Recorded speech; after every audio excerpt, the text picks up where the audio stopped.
Hello there. I am so glad that you are here tonight. I'm Kat Hobson. This is Paranormal Experienced, and I am just really enthused about my guests. One of them's not here yet, which is fine because my other one is.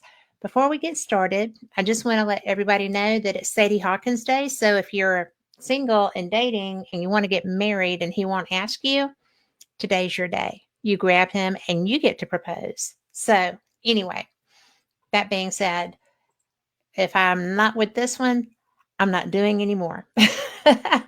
We've been together for way, way long. And, but if you're looking for, a chance to do that, this is your day. It only happens every 4 years. So, I'm glad to see you. And tonight I have Nick Muley, who is not here yet, but who is here is Tom McNicholas, and he is a paranormal wanderer, an adventurer.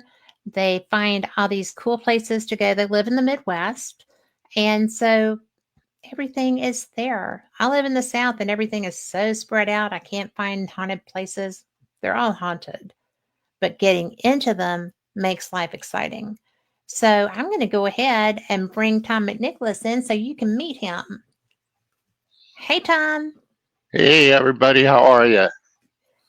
I am so glad you're here. And Lori Dorsey is already in chat saying I'm watching. Oh, And good. she is my paranormal travel buddy and my best friend. So it's all good.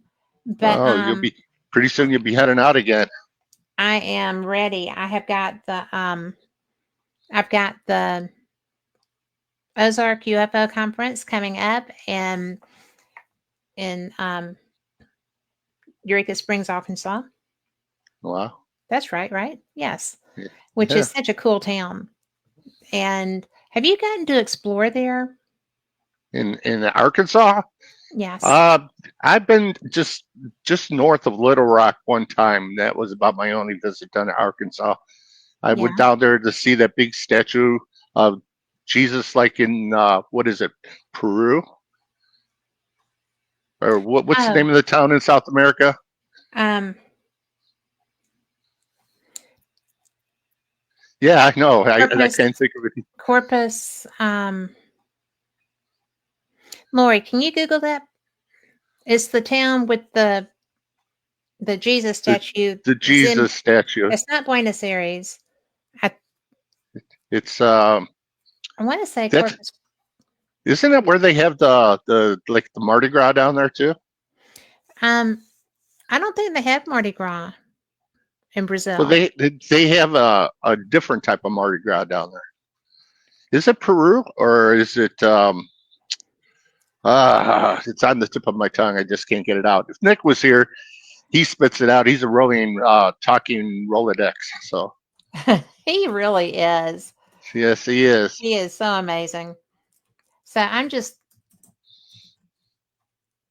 going to find it right now. Christ the Redeemer in Rio de Janeiro. There you go. Okay, thank you. You're That's welcome. even easier the one than Peru. I know, right? I don't know why Peru just popped in my head. If Well, I sound a little groggy, as I'm on some painkillers and stuff for a back issue that I just had. So yes, and for those that don't know, he has had a procedure and he's still yesterday, here. So I'm yeah, so impressed with him. He is just really tough. a double spinal injection yesterday. Yeah. I'm Yeah. stunned that you're there sitting up. And I'm Well, appreciative that you're there sitting up. I'm actually on a pillow. Oh, well, good. I'm sitting on a pillow right now. Is it helping? Ah, yeah. I'm not moving much, but I mean, I already kind of warned you I might have to get up and stretch. So when Nick's on and he starts talking, I can get up and move around then. Well, he'll be here. He always Yeah, does.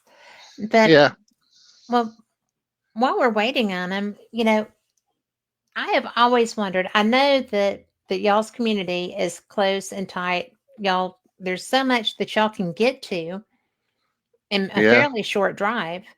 And Oh, pretty how much, did yeah. I know? I'm so envious. But how did y'all actually get together? How did you meet Nick? Well, Nick, I met almost like 15 years ago. He was he was attending a film festival, and then they kind of had it doubled up with a little paranormal stuff. And Nick was like one of the go-to people that was there, and he was helping out. I didn't really get to know Nick that well at that time. It wasn't like about 3 years later that Nick worked on a film project that I was working on, and we got to know each other then. And then after that, we were like cross-nicked into the paranormal together, and I was like his official driver to all these events. And every place we could wander off the road, we would wander off the road. It was an experience. It was fun. Trying to keep Nick awake in the car, that was another story. But Well, it's not really, I mean, it is okay. I don't mind driving. I love driving. mhm. But when your sidekick is snoring and it's been 12 hours and you're still kind of trying to hang on to that steering wheel till you get to where you can rest, it Well, makes stuff Nick exciting. Nick gets in the car. The first thing he does is put on his headphones, and I don't know how he does it, but he can still hear when I ask him questions and talk to him. But he's listening to his music the entire time. And then when we get out of the car to go check out something, his battery always dies. That's Or he par went for the out, course too. or he unplugs my USB cable, which is connected to my GPS, and wants to charge his phone so he can listen to his music. And then the next thing I know, I don't know where I'm going. We have to find another way to get where we're going. So you kind of have unexpected adventures. Oh, Nick is a lot of fun. He is a Um, lot of fun. he's very determined. I mean, he gets it in his mindset that what he wants to do, and nothing can sway him from that. And me in the car, we're only like 15 minutes or 15 miles from a location, and he knows it off the top of his head already. And I said, okay, let's go. So we wander off the beaten path all the time, and we check out all of the little cities and all the little different interesting places. We like when we go to Ohio, oh my God, it's like a tour de force. I mean, we're off the road more than we're on the road, checking out Ohio different is, things. they're full of So, great places, aren't they? yeah, we stopped in cemeteries. We stopped well when we were in Alton, Illinois, coming back from Alton. We wandered through looking for the what they call it, the seven bridges. Hmm. Uh, it's supposedly some kind of lore about you got to cross under these seven bridges at midnight, and then what happens was you're going to see the Antichrist or something's going to happen after that. But I mean, you got to find those seven bridges, and you have to get them, go under all So, these bridges and check them all out. Nick so knows the you were out story. looking. So you were out looking for the Antichrist on your We, way through town. if it wasn't the Antichrist, it was the devil. It Yeah. was one of those two things. It was in central Illinois. It was interesting, and so we were trying to find our way. Once we first found the first bridge, the rest of them were easy. We found, I think there were six of them, and we found five. And then we looked it up and tried to figure out where the other bridge was, and I guess it was off the beaten path. There was like a side road you would have to take, and then we could never find that little side road. So then we found out it was closed. The road was closed, and now it's back in a wood. So you'd almost have to pull over to go under the bridge. So Oh, I don't think I don't think anybody will see the devil or the Antichrist. well, either way, it's just Uh as oh. well not to. Hello, Nick Oh, Hey Mulay. guys, there he is. I'm terribly sorry I'm late. You're in Uh, so much trouble, little mister. yeah, I kind of figured I would be. You're No, always late. we You're love you always. on time, early or late. We just think that you're pretty amazing. You're all good. We I were try we were my talking best. about our road trips and how we venture off the road more than we're on the road looking for Yeah. different things. I was just telling them about the six or seven bridges we went through in central Illinois, and what is Oh it, the yeah, devil? the gateways to hell. It was in Southern Illinois. Yeah, So yeah, so it was the devil. Then you found at the end of it, or the devil would appear, right? yeah. Some either that or you basically disappeared from existence and went to hell, obviously. But, we've been there before too. Yeah. Well, there is a hell Arizona, so it's not out. And I think there's there's probably a hell everywhere. when I lived in Ohio, we drove up to Hell, Michigan, just to say we went to hell, got drunk, and came back. Was Let's whiskey not involved? forget, of course, Helltown, Ohio. We've been to also. To Helltown, Ohio, we went to. Mike Ricksecker took us there to film part of his documentary there, and Really? he gave us the grand tour of the Helltown. Yeah, He's a cool by by guy. yeah, by the time all the houses and all that stuff, most of them were all gone by the time we got there. But the locks were there, and there was a couple of the bigger places still there in the barn, which is supposed to be where it was like a meat place, wasn't it? A meat place, Nick, and then some guy hung himself by the rafters in the upper Yeah, loft. it's been a while, but yeah, I remember the hanging story. I don't remember it being like a meat process or whatever the case was. It I was, know there was a hanging there, and typical of such abandoned locations like this. Obviously, you go today, and then you sometimes see satanic graffiti. yeah, and then usually the place was all locked up and you couldn't get into it. And then, sure enough, the day we went, the doors were wide open. We just walked right in, and then we walked around the upper part, then down into the basement, and then we filmed Mike Ricksecker's paranormal documentary series, the first part. Yep, Shadow And Dimension. yeah, we were in the shadow dimension. We didn't get asked for Shadow Dimension 2. I guess we didn't cross enough paths with Mike and his books, so we didn't find any portals, and we weren't into the space, and we weren't in Egypt, so I don't think there was much left. Well, he still loves the paranormal, though. Yeah, Yeah, he oh does. yeah, He's becoming quite a regular now on the History Channel because it seems I know I wrote this a few days ago. It just seems like every time we're tuning Yes. into History Channel, there he is. yeah, Well, and it's so much fun because I interviewed him last year, and I was in Vegas. It was I couldn't get anything to work right. I was such a basket case when we finally went on the air. I thought it was a terrible show. On my part, I felt like it was a terrible show. So I messaged him recently. I was like, "Would you like to come back on with me and have me not be uptight and tense and stuff?" And he was like, "I didn't notice that you were uptight and tense. I thought it was a great show." And I was like, "I love you, Mike Ricksecker." Well, you were talking about his books, and he was telling them his story, so that's all that matters. Well, You I know, thought it went pretty well. I was tongue tied, and which doesn't happen very often. yeah, But it was just kind of like, what on earth? Yeah. And unfortunately, because we were live on the air, it wasn't one of those what happens in Vegas stays in Vegas. It was yeah. just like that bad show went everywhere. Uh-huh. So, Well, but I just messaged him to see if he could come back, and he said that, well, sure. So we're and going to we do that. we we got to wish Nick a happy birthday. He had a birthday the other day.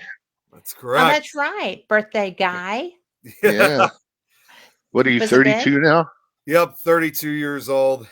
Wow, I've known you ever since you were what, 20? At least. At Yeah. least. Yeah, Well, yeah, you were I'm twice before as legal old as age. you, Yeah. which is And I'm really kind of fun.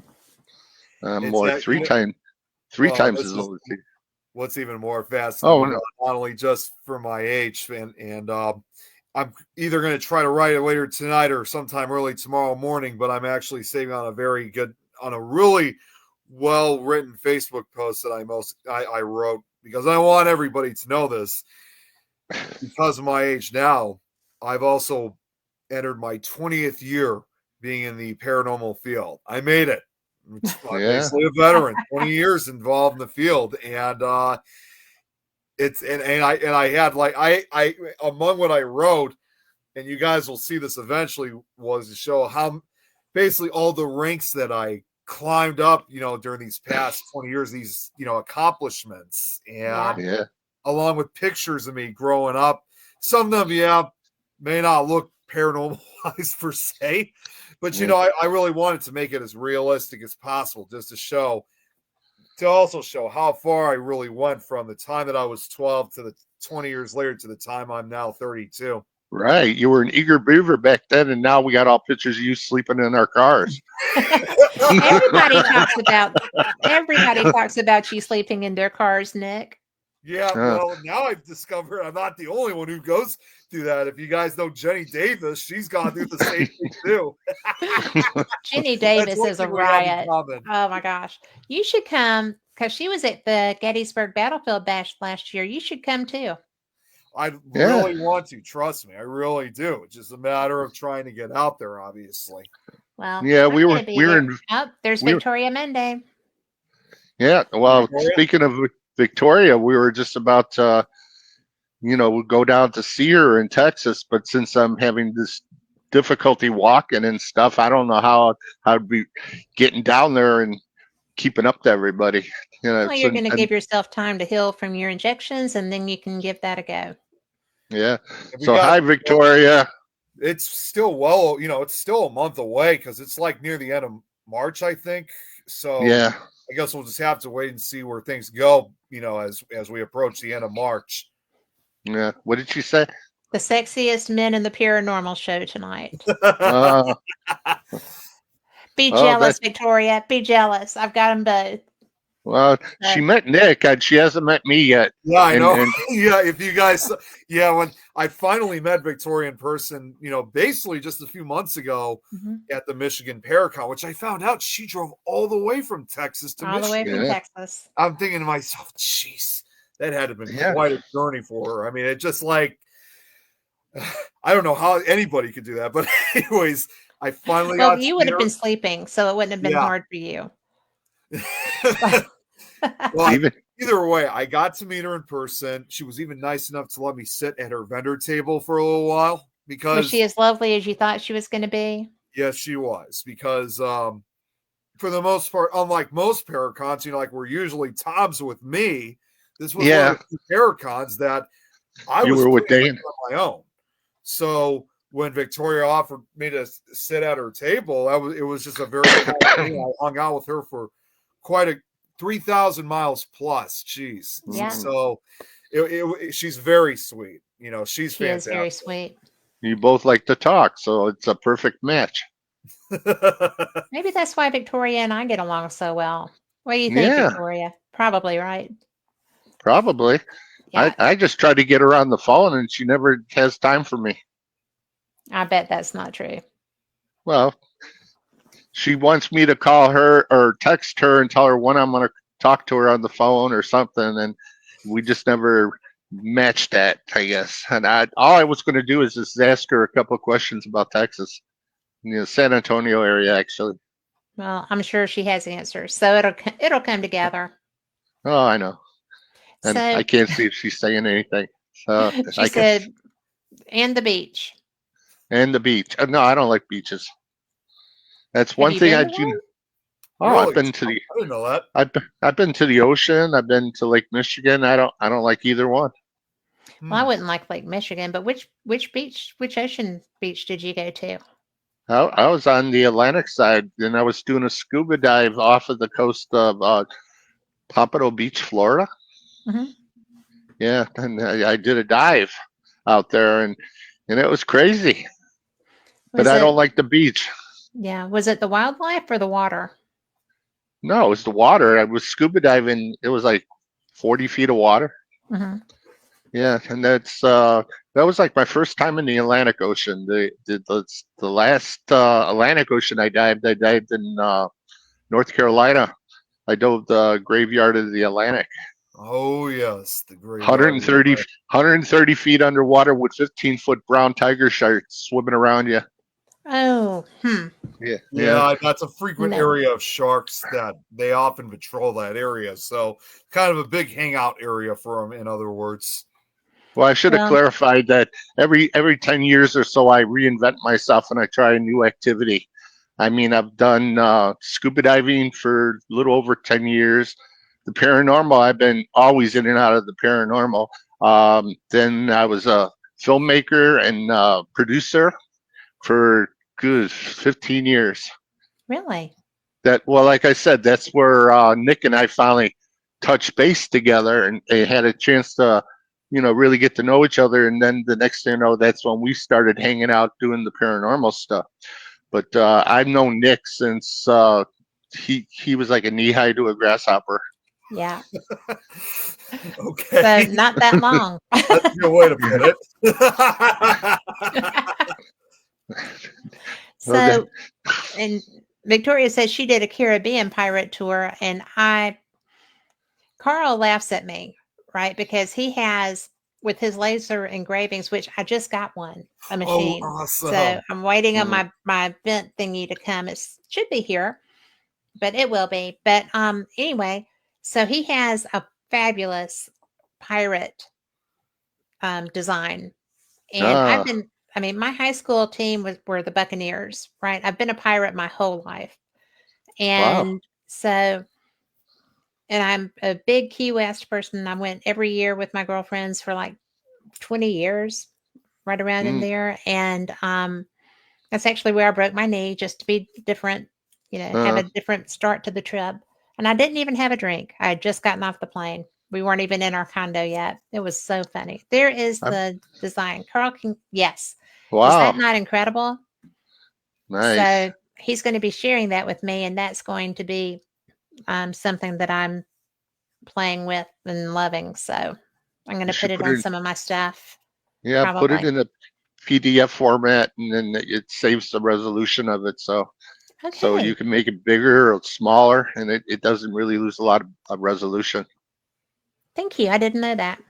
Yeah, that's where you can So, make the little pictures into big posters.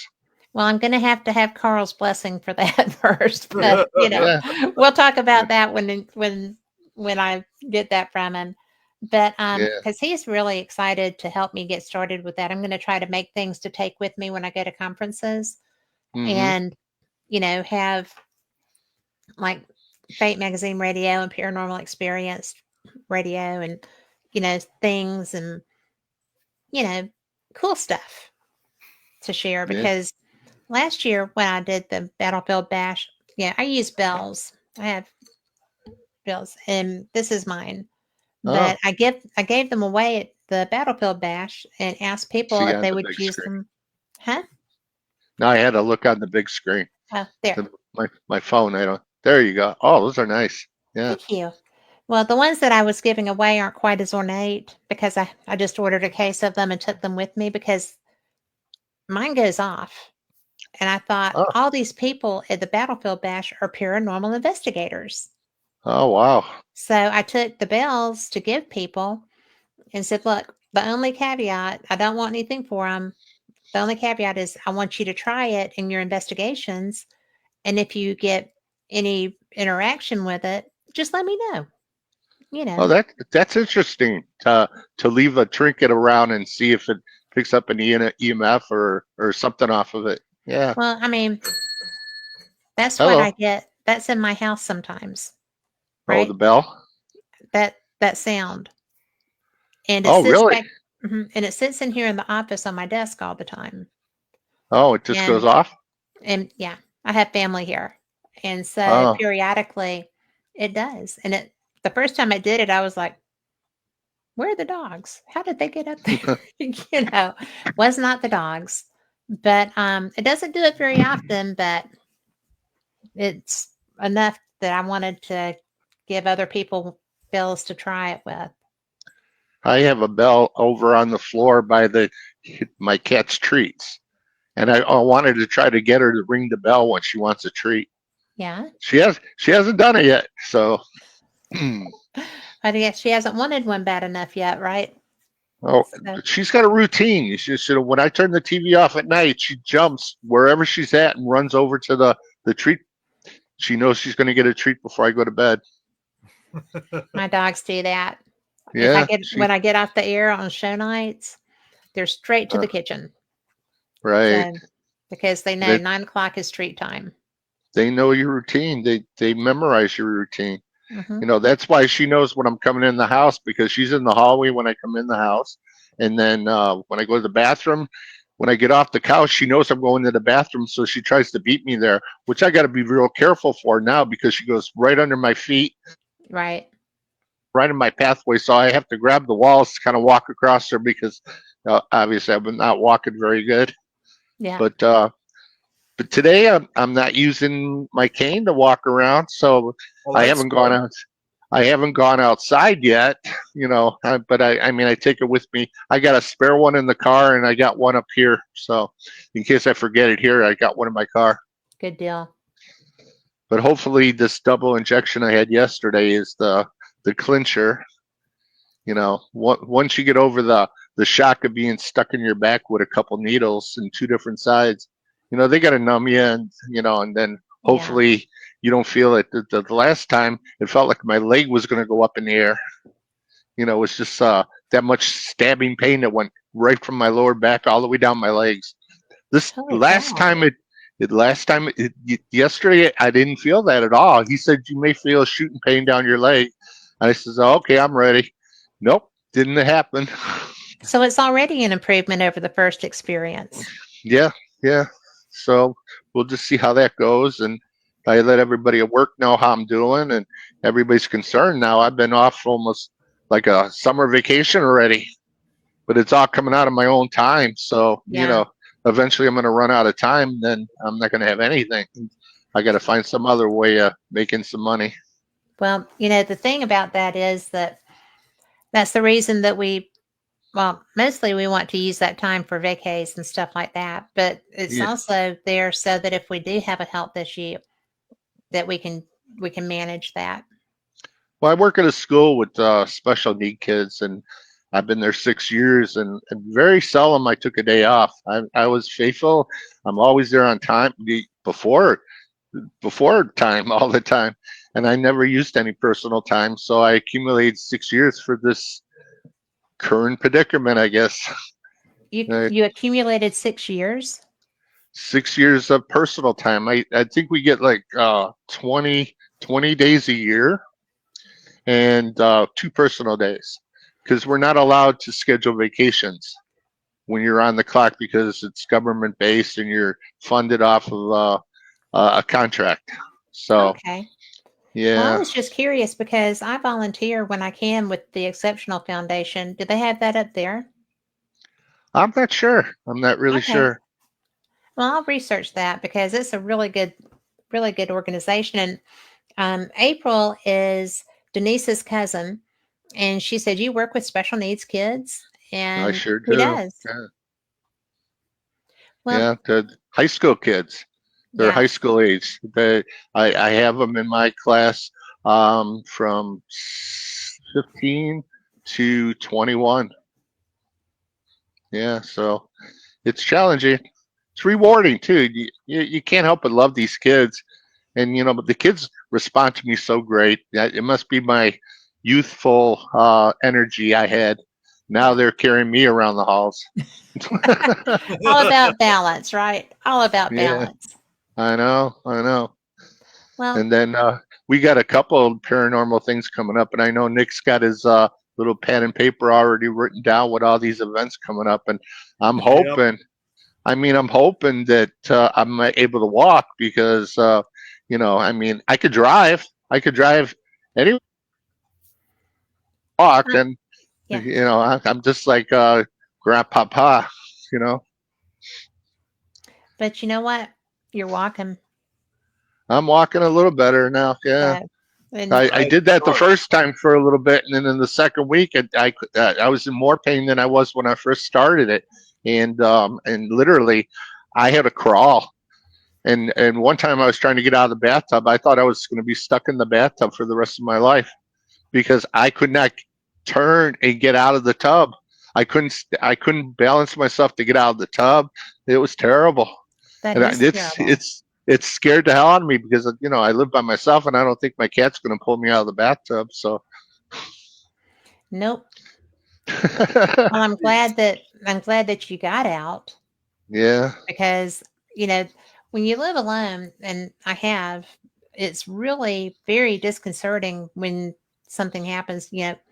When I broke my knee, I my daughter in-law took care of me a lot, but there were Mm. times I was in the house by myself, and it was just kind of like I was in bed for 3 months, and Oh, I was just kind of like, well, you know. ah. And fortunately, I have a husband who loves and adores me and makes sure that everything is copacetic. But he also has a business to run, yeah. so I was just like very still when I was in the house by myself. I Yeah. didn't do anything. And he made me a box to put over my leg because if I moved it, I could lose it. So he made a box to put over it so that the dogs could be on the bed, but they wouldn't wiggle my leg. Oh, Because if it got yeah. displaced at all, then I could, that was going to be immediate Excuse me. surgery and away it would go. But that didn't happen. So I'm going to claim that. I'm going to claim that you're good too. So, Okay. Nick, where's your notes? I know. Where are you going, man? Where are you going? Oh, The man. notes Well, are in his and head. I always write whenever I discover, these paranormal events. Now, that doesn't necessarily mean that we're going, but just so I No. have it on Just the the ones list. that you want to hit. So the ones that I want to hit for this year, give me a second while I'm getting this ready. So we got, see, well, obviously, depending how Tom's doing, we mentioned the aforementioned Lone Star. That is one I'd like to go to. Right? Yeah. And We were planning on it. yeah, of course, you got Parapsychon in Mansfield, Ohio. We always get a kick out of going to that one. Yeah. There's a new one that's coming up also in Wisconsin called the Wisconsin Cryptids, Anomalies, and Paranormal Convention. That's going to be in Appleton. And Oh. yeah, so not as far.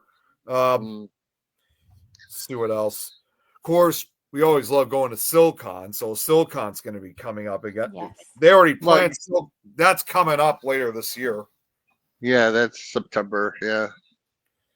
The I think. Haunted Rock Island Roadhouse Paracon. I heard there's like a lot of big names coming out to that too. And yes, hang on a second. I saw what Jeremy. Yes, Jeremy, I do have Paraunity written Yes. down. Or you were going to be Oh, in so much trouble. he is. Right. What is that like? In May or something, right? First part of May, Paraunity? isn't it? No, that's not till October. Oh, okay. It And shouldn't where be is bad that? then. That is in I can't remember. I can't remember the actual name. I know it's in Miami County, Indiana. Oh, I remember what was earlier than that. That was Jeremy was talking about the prison, going back to the prison. Yeah. Yeah, I know Which it's one? it's in Peru, Indiana. Thank you. Well, the Paraunity is in Peru, but I think we were talking about The the jail. Crumb Point. Yeah. You got it. Yeah, we have the Old Lake County, Crown Point Jail coming up in May also. So May's going to be pretty busy for us. And Yeah. again, this is just for my part, and not just for this case with a lot of the Paracons. I really want to try to make this a real special year as far as the paranormal is concerned. Again, for my 20th year, Yeah.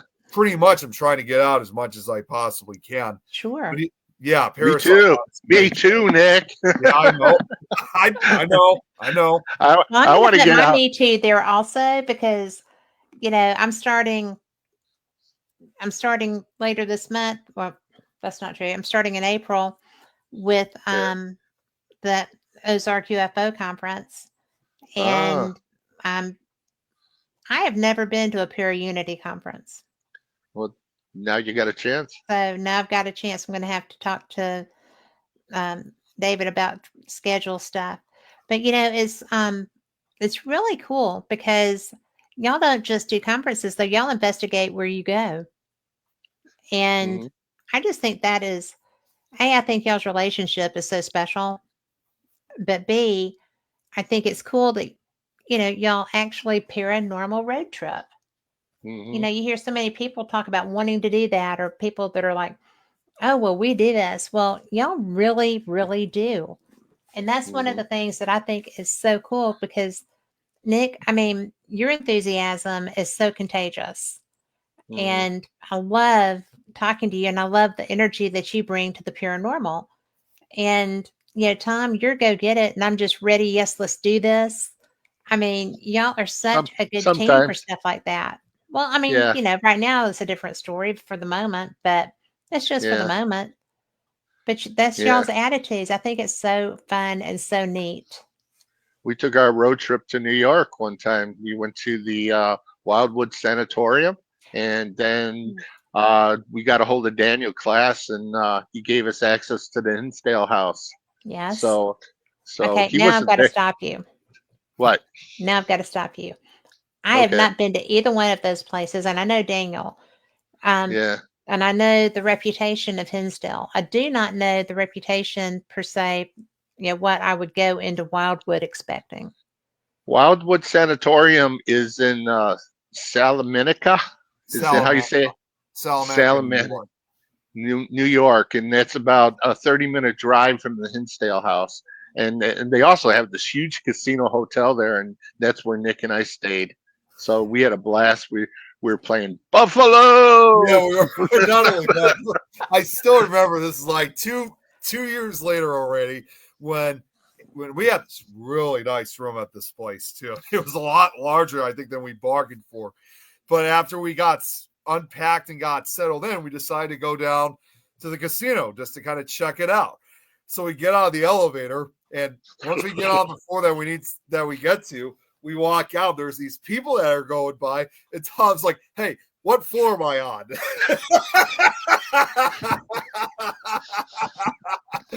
Uh, I had too many drinks ahead of that, I guess. It happens, especially in a casino, Yeah. because they just keep bringing them. Well, They I do. know. And Yeah. then And this is a then casino. It's like when you go out to that area, especially of South, everybody always thinks, you think of a state like New York, and you immediately think of New York City, obviously. Well, most people kind of forget the fact that when you're not going to that area, New York is a pretty rural state. I mean, Yeah. there's just nothing but Appalachian mountains and forests all over the place. I mean, it lives up to the name up. That's why it's called upstate. And oh yeah.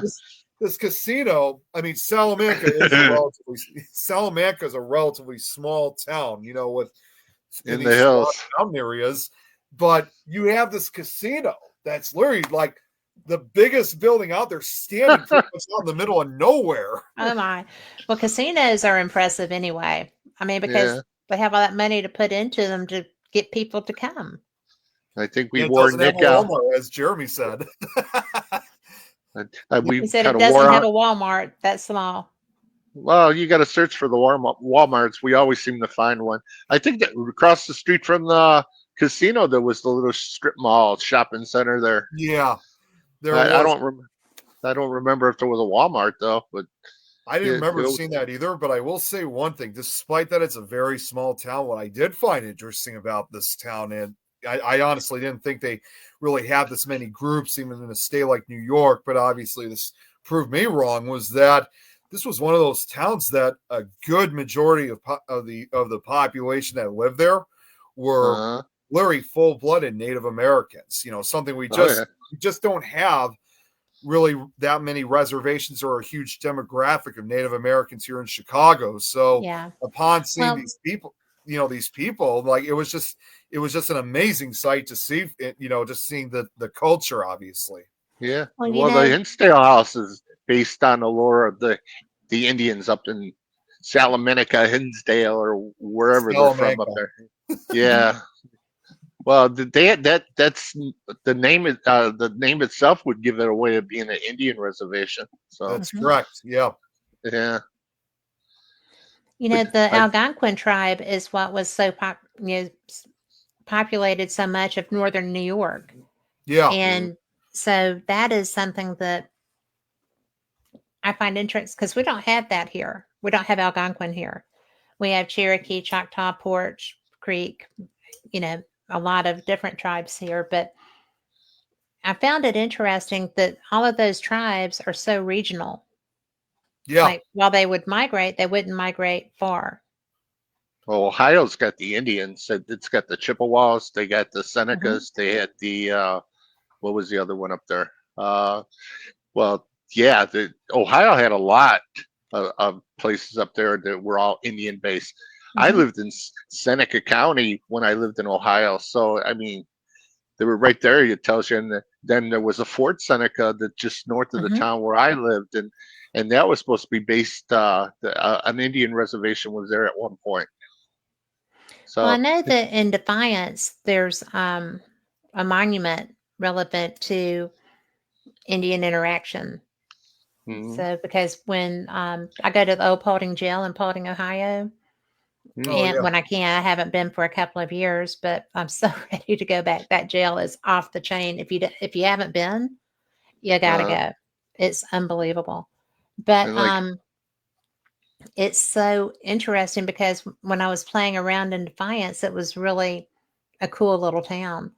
mm, And sometimes, Jeremy, that's the way it goes because people don't want the casinos don't want you leaving. They want right, everything to be consolidated in that structure. yeah, And that's like if you go to Vegas, if you stay at Paris, then they've got the restaurants and they've got the shops and they've got all the stuff. And if you want to do an excursion, they'll hook you up, right? They don't want you taking your money outside of that area. And that's probably why there's a casino, Jeremy, because they control that. And that's probably why there's not a Walmart. They probably don't want one. yeah. So Jeremy was up there with us when we were Yeah, he there. was. He he said was. he's been there 5 times. So, Yeah. Well, I had won an overnight investigation for 10 people to oh, at the Wildwood Sanatorium. And then I told Daniel about it because he's affiliated with mhm, that one and the Hinsdale House. And then I was talking to him by text and I asked him about the Hinsdale House. So he gave me the lockbox, access and everything. And then I just opened up the house like it was our house. yeah, Went inside. Nick ran to the living room and fell asleep on the couch.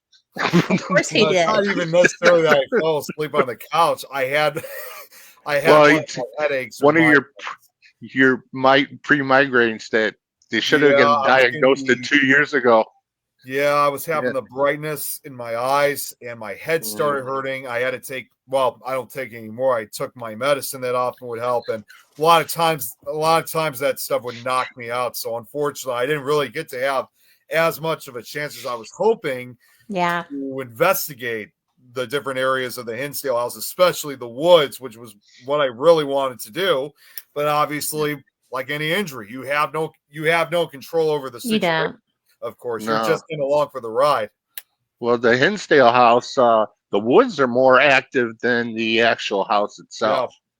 So Nick Why was is safe that? on because it's all Indian. And the lure of the place was there was a hanging tree that was like down the road from the Hinsdale house Hmm. where apparently someone got hung there. Uh, do you know that story, Nick, about the I hanging tree? I've only heard a little bit about it, but It, so I it don't was I on don't know that it I was on don't that know drive as you were coming down to go to the yeah Hinsdale house. Yeah. I don't know too much about the hanging tree, but I do know that's not the only death that occurred. They said that those woods behind the Hinsdale house is just very filled with death. In fact, if you Yeah. guys remember the old series Haunting, before Hmm. Daniel, purchased the house when the original family Uh, lived there, they said that many people died in all different ways over the past 100 years. Some were suicide, some were mhm. murder, some were natural causes.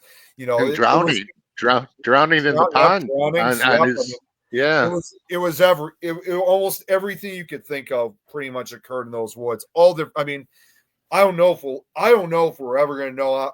Of course, all of the actual deaths that occurred in those woods, but I'm Oh sure yeah. there must be lists of deaths involving that area. Well, Yeah. probably most of them are unknown because they would have been before that was settled too. Because Right, um, upstate New York, I think, if I'm not mistaken, correct me if I am, was primarily hunting and trading. It right. was not. I mean, and I, the Native Americans who lived there didn't really interact very much. Yeah. yeah, they So were a Well, mostly isolated tribe compared to many others. yeah, well, I walked up the steps to the back and went up to the top of the hill, and it was creepy up there.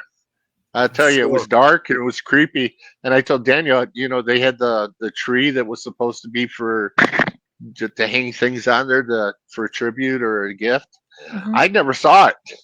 It was so dark up there, and I didn't want to wander because we were warned about the neighbors. They don't like people, especially up on top of the hill, because it overlooks their place as well. And you go through the brush a little bit, and you're overlooking their house. So, you know, I didn't want to push You it. don't want to Then I risk saw the long term. then and then Nick finally woke up, and I saw him coming up the steps, and I said, "Come on, let's go." So we walked up to the top of the steps. I don't even think you got to the top, did you? No, I didn't, because I was still weakened from. I was still kind of in my weakened state, when the headache finally disappeared. Yeah. Well, we did a tour of the house, and I was a little intimidated about going in the basement because I'm not a big bug up person, so I didn't Right. really want to go down there. I sent Nick down Yep. there. We all have to have our guinea pigs, right? Yeah. Usually I'm the guinea pig, so that's okay. Jeremy, Nick, I feel you, Jeremy, man. Jeremy sat in the kitchen for the most part, and then Nick joined him in the kitchen, and I was like wandering the house upstairs by myself, and until I sat in the one closet, and you're looking at yourself in the mirror, and then I'm seeing these things in the mirror, and I said, okay, it's time to go join Nick and Jeremy downstairs. Okay, you can't we're not letting that slide. What kind of things? Well, I had my camera out and I was looking at myself and I was taking a movie of me just asking questions. Is there anybody here? Anybody want to talk? Then all of a sudden I saw it could have been dust, but an orb that just kind of went out of my mouth in the mirror and then it just went up into the air. So I said, I'm just like, okay, I had enough of this. I said, I'll go back downstairs. And then Jeremy and Nick were sitting in the kitchen and then we basically signed the walls, and then we took off back, and then we stopped by Jamestown, where Lucille Ball was living, and Right. then we found the cemetery and visited Lucille Ball's grave there, and then we took back and I went didn't know back, and that she went back and was buried in Jamestown. she was originally interred in the Hollywood Cemetery, and Yeah, well, then she was, Forever, I think. Yeah. yeah. and so she was moved to her hometown in Jamestown. Well, that's really pretty cool, actually. Yeah, and then you go in there and of course we take the wrong way and we're going all the way around the Yeah. cemetery instead of taking a right, and then you can see the little "I Love Lucy" hearts that lead you right to her grave, and you pull over and just walk up a little step, and then there's her grave. That's pretty She's cool. she's buried with Now, her family. we have a question from Victoria, and she wants to know, did y'all ever make it to the Conjuring House before it closed? No, the closest I got to the Conjuring House was when I was in Connecticut. I stopped at the Lizzie Borden house and did a overnight at the Lizzie Borden house. And I didn't realize the Conjuring House was only like a half-hour drive from there. Yeah, just right Yeah, I across hate from when I have Massachusetts. moments like that. Yeah, just Yeah. right across the Massachusetts Rhode Island border. practically. Right. Oh, was no you? Oh, I said Connecticut. I meant Rhode Island. Yeah, Yeah, because that's in Rhode Island. Mhm. Massachusetts is where Lizzie uh, Borden. Lizzie Borden was. Yeah, and then when we pulled over, I went to the bathroom there and I bought an instant lottery ticket and won $1,000. And we were in Plymouth. Uh, Plymouth. What do they call it? Cape Cod. Plymouth. Yeah, Cape Is it Cod, Massachusetts. Cape Cod, and then we had to search around Connecticut to try to find a place to cash my $1,000. Lady offered me One lady offered me $500 for it, so she would give it to me in cash right now. She said, "I said nope. I'll No, find a thank you. supermarket, and then I'll find a supermarket that cashes that." And then when I was in the supermarket cashing the lot or the lottery office cashing it, they I won another $100 in the thing, and they wouldn't cash it in there at the lottery office. I had to go to the supermarket, and then I went to the supermarket, cashed in the $100, and then I was going out. I put another $10 in the thing, and I won another $100. So it literally You were paid on for a my roll, man. This was his lucky day. Wow, that was your lucky day.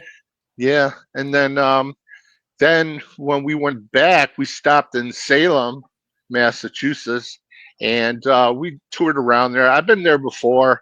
We didn't go into anything big. We just kind of walked through the mall and walked around by the uh, what do they call that? Is the lake or is that the ocean? I don't even know.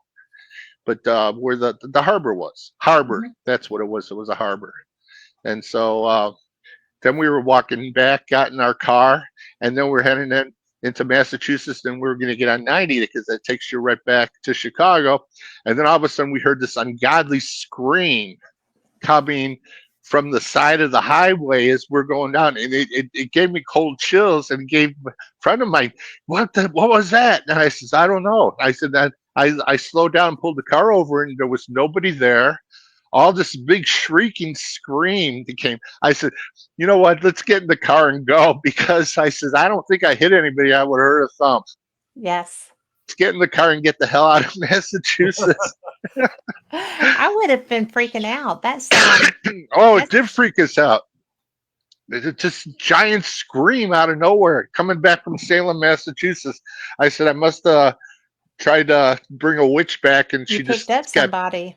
picked Yeah. up a witch, and she just got mad and took off. Yeah, Or she wasn't allowed to leave. and then that was And another time where we were heading back, and then it got too dark, and we couldn't find any place to stay. And Nick can relate to this one coming back from Oh New York God. the other time. So we spent an overnight sitting in a parking lot outside Buffalo, New York, and trying to sleep in the car. And then finally, when it got light, we cut across Buffalo through Niagara Falls, and then went into Canada, and then went to the Niagara River and looked at the falls. And then there was like nobody there because it was like 5 o'clock in the morning, 5:30 in the morning. So there was nobody there, and we're in Canada at this time. So then we run over to the thing, and we had the whole falls to ourselves, and it was oh like wow. wild. Then we got in the car and took off and went all through Canada, all the way to Windsor, Ontario, and then stayed at Howard Johnson's in Windsor, Ontario. Then we went to the casino, and then we hit back and went in through Detroit, and then from that point, I knew it was only 6 hours to home. How long was Go that around. drive overall? From Massachusetts all the way, it was like 18 hours. It was a Wow. long drive, yeah. That is a long And then drive. And then coming back from our Nick and I's trip from New York, I did the same thing. It got dark, and then was trying every stop to try to find a hotel, and all the hotels were over $200 for one night because it's already like almost considered the next day. Hmm. And then we drove by Madison Seminary. Madison Seminary. Yeah, Seminary. that's where Ray Goose was. Yeah, and then we went in there, and we drove up and actually parked the car. We were taking pictures and stuff, and then we found out a friend of ours was in there, I realized we could and have just went we on could this have just side. went in there and investigated, but then it would have made it any easier for me because we didn't have a hotel anywhere. So I wound up having to drive the entire 10-hour night drive all the way back to Chicago. And Oh my I'm telling gosh. you, It yeah, was well, it was bad. I Yeah. mean, mm, and I was struggling so hard to try to stay awake from him, but the exhaustion was getting the best of me. And I was also hoping that you didn't try very hard. well, I know it doesn't seem like it, but deep down I was trying. But I was also hoping that once because you hear it all the time. You drive through a state like Indiana, you can get out of there like within 3.5, 4 hours. You can get out of there Mm, real quick when you drive across the entire state. But Ohio, on the other hand, it takes Ohio's a wide. while. Yeah, it's because it's a wider state, obviously. It takes a lot longer to get through. yeah. So I was hoping that, well, we're not too far from the Ohio-Indiana border. So I was silently trying to hope that, well, maybe once we got into Indiana, the prices would be cheaper than it was in Ohio because you see that a lot. It usually is like that in most states. Well, unfortunately, once we entered Indiana, it didn't matter. It was the same issue there too. there was no true escape from this, unfortunately. Well, we could have pulled over and rested, and gave ourselves a little break. But I think we did stop at almost every road park all the way Yeah, back to Chicago just to get my eyes adjusted because those headlights coming at you are a pain in the butt.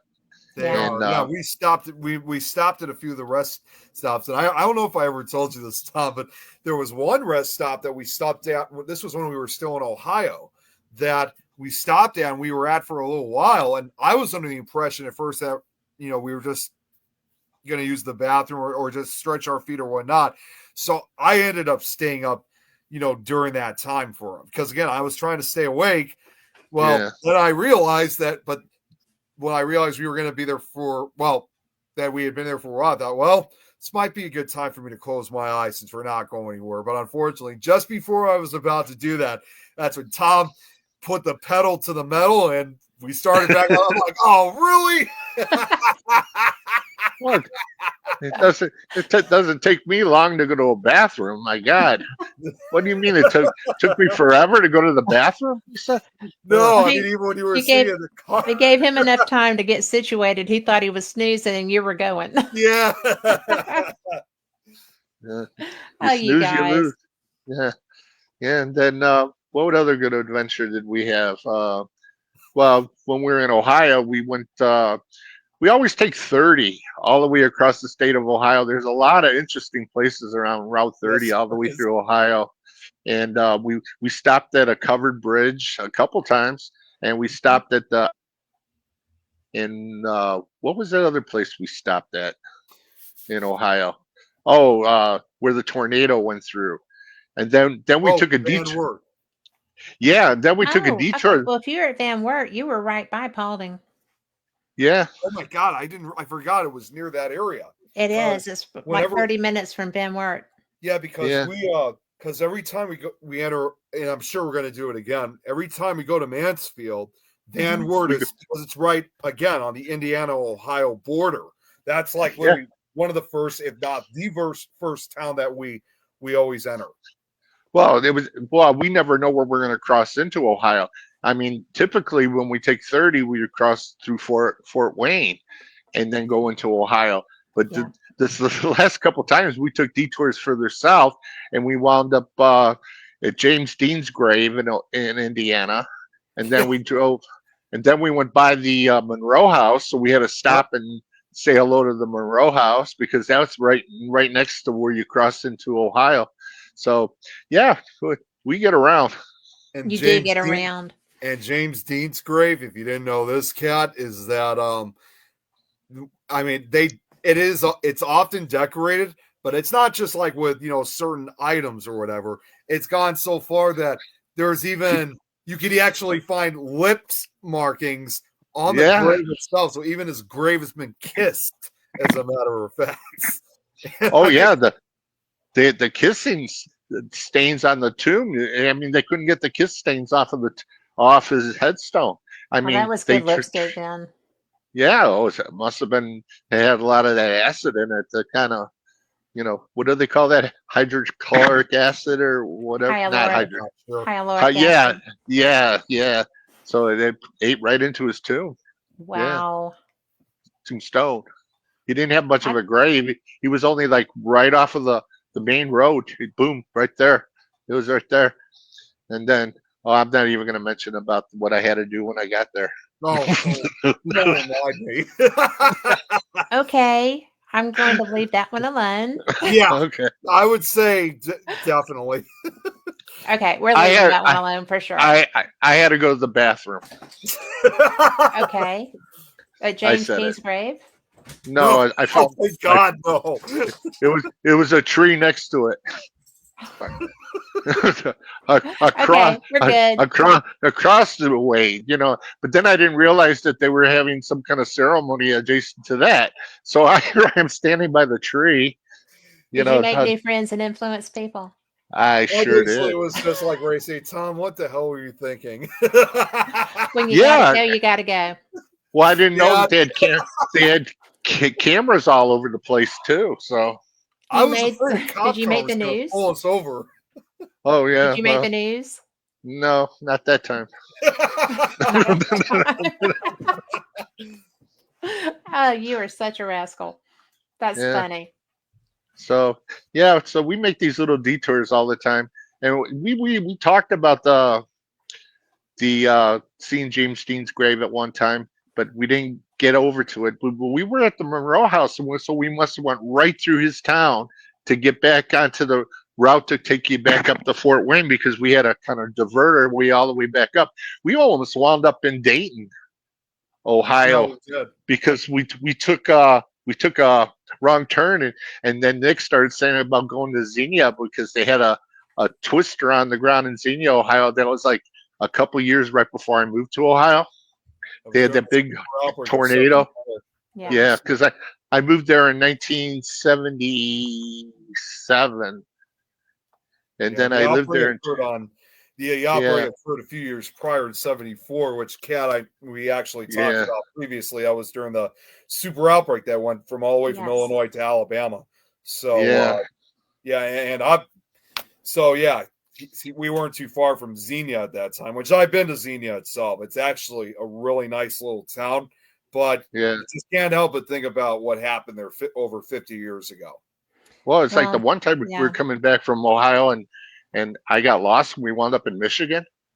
Oh yeah, yeah. Boy, that was a heck of a wrong turn. It was Well, late. That was a late night too. It was well, like 1 o'clock in the morning. yeah, but I mean, when you get right around South Bend, you're a rock throw to Michigan Okay. from South Bend across, because the Route 90, it just goes right by there. And then you get to Niles, Michigan. It's on the other side of the highway from South Bend. Yeah, Oh, so okay. my cousin lived in Niles for a while. And then if you wanted to go to Hell, you got to go kind of back a little bit, but that's where Hell, Michigan was. That's somebody sent a letter to me that they had sent to Hell, Michigan to have postmarked and sent to me. I thought that Oh was yeah. funny. Yeah. Oh. So I was just like, were you in hell? They're like, well, actually, No, no, I had somebody do that. I But can't help but No. think to myself, thinking, if just imagine like if someone sent you somewhere, like if it was like for work, or if someone wanted you to go check out this place, basically saying, hey, you got to go out in this place. It's like, oh, it sounds really cool. Where do I go? All you got to do is go to hell. go, go to Hell. then I would say, I'll meet you there. So Well, that's that's what my I said. standard answer to that. That was our answer from when we took the drive up there. We said we wanted to go to Hell and come back. Well, at least the comeback part has to be in play. Yeah, It has to there be you go. there. But So, yeah.